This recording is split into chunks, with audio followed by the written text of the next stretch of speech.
Hey friend, Roger Christofferson here again with another first listen review. Sorry I've been out of it for a little bit here. I didn't do many reviews last week as I was sick as a dog, so finally feeling a little bit better, and I picked a really good album I think here to start off with. And we're going with Alter Bridge's brand new one, Pawns and Kings. It's the first one since 2019. It's their 7th overall. Now, as many of you know, Alter Bridge is basically just Creed with a different singer. And I was a fan of Creed back in the day, and I always was a fan of Mark Tremonti's guitar playing, and I just think the style he has developed is quite unique to himself.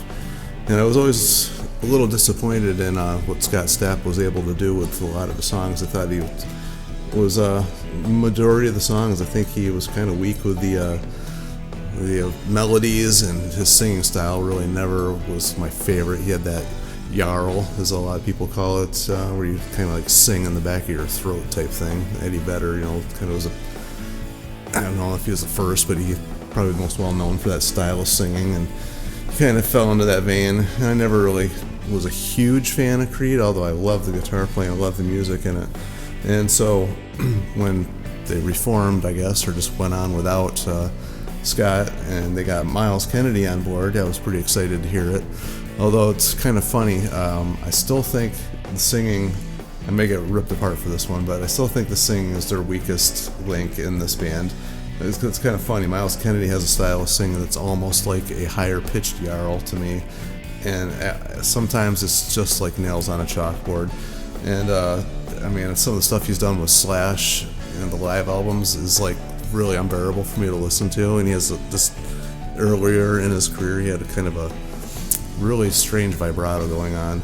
Now, thankfully, I don't hear any of that on this new album, so I'm not going to be ripping on him for that. But I've heard that a lot on the earlier stuff, and it always kind of kept me from becoming a bigger fan of this band.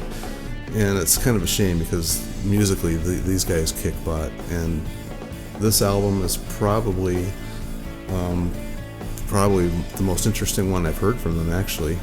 It starts out just kicking in with This Is War, and it's got just a cool, it's Mark Tremonti right from the start. It's him. He just has this way of playing guitar that's very unique, and he's got these cool little riffs in here that just are more, you don't just wonder where he comes up with these ideas, because he comes up with riffs that you never heard anybody play, or if it's something that's maybe you have heard, he uses it in a different way. And that's kind of what this one is.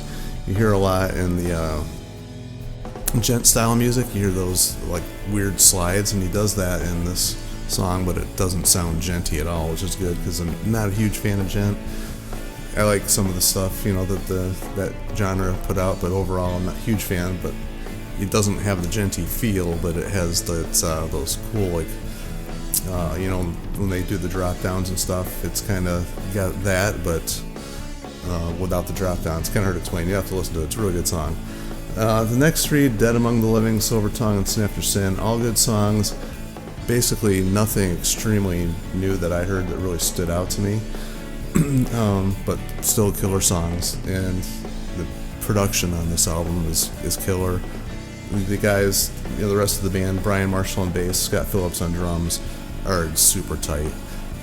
One thing that's really unique about these guys is the way Mark writes guitar parts. You can't really follow along like a lot of bass players like to do and just play the root note. You can't do that with Mark playing lead, so they kind of have to make up this like musical bed underneath, and the songs kind of interweave with each other, and then every now and then they'll lock in and all play like uniformly the same thing, and then they'll spread out again and do their own thing. That's just amazing how they can do that, and they've always done that.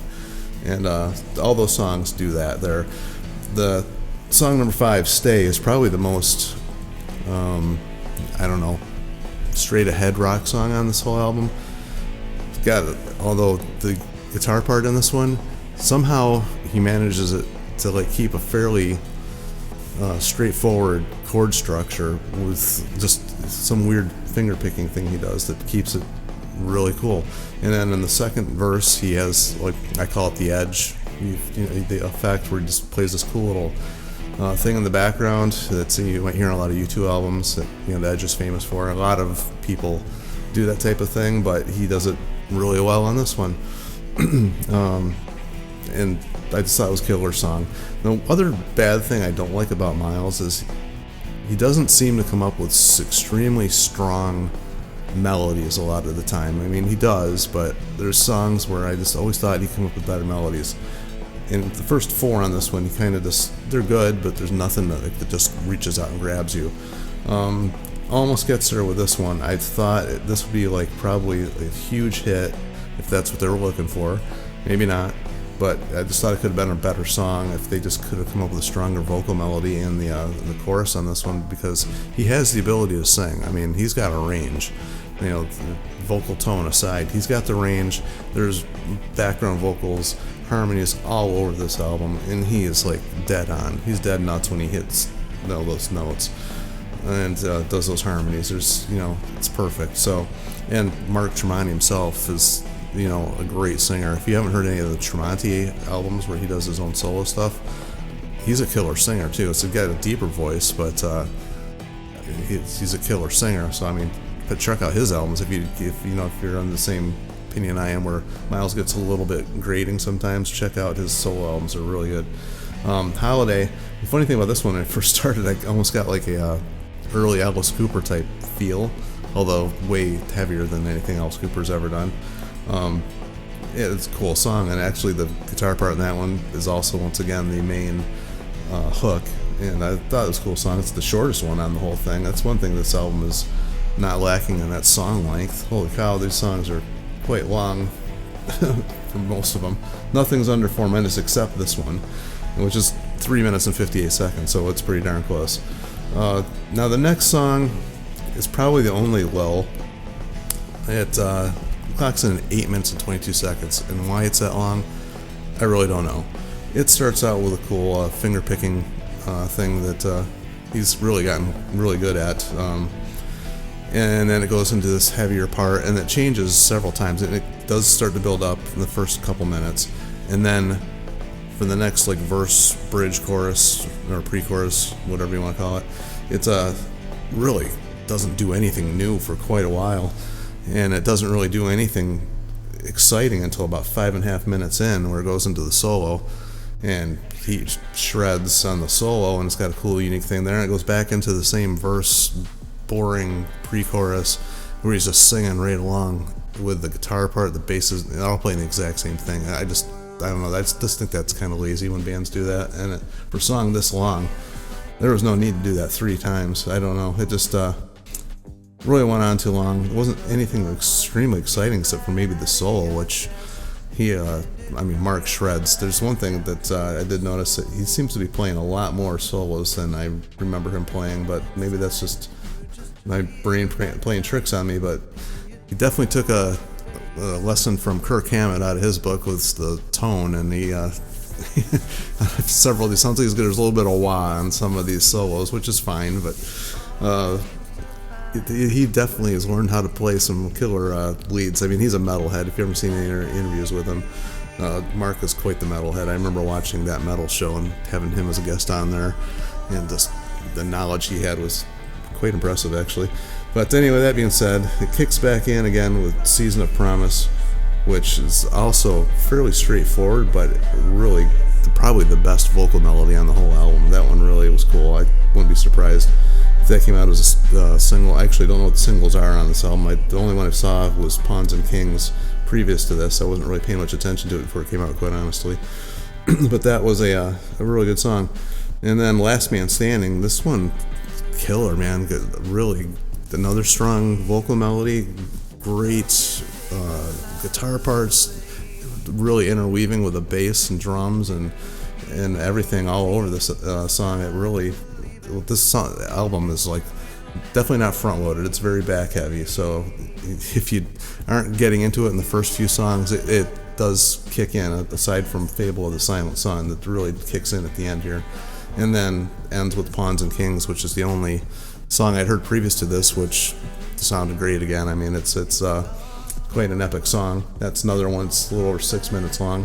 Actually, After Sin was 42 seconds, so there was a lot of long songs on this one, but the only one that seemed long was Fable of the Silent Sun. So overall, I thought it was a pretty good album. I was actually quite impressed. There's a lot of new guitar things going on that I hadn't heard, and Miles' voice doesn't get that grating on this one. He doesn't get overbearing like I've been experiencing on the last few. So I'd have to give this one, if I was going to rate it on a 10 scale, I'd give it like a 7.5, 8. Probably give it an 8. We'll go with an 8 because aside from Fable of the Silent Sun and some weak melodies, it's actually really, really good. So tell me what you guys think. Yeah, it's worth listening to with headphones on too. I don't do that a lot. I did it with the Pink Floyd Animals one because you just had to, but recently. But this one you might want to put the headphones on. There's a lot going on in the background that's worth checking out, especially if you're a guitar player and looking for some inspiration. There's a lot of cool stuff going on in this one. So anyway, as always, subscribe, share, all that fun stuff, and be sure to tell me what you guys think. Can't wait to hear the comments. Talk to you guys later.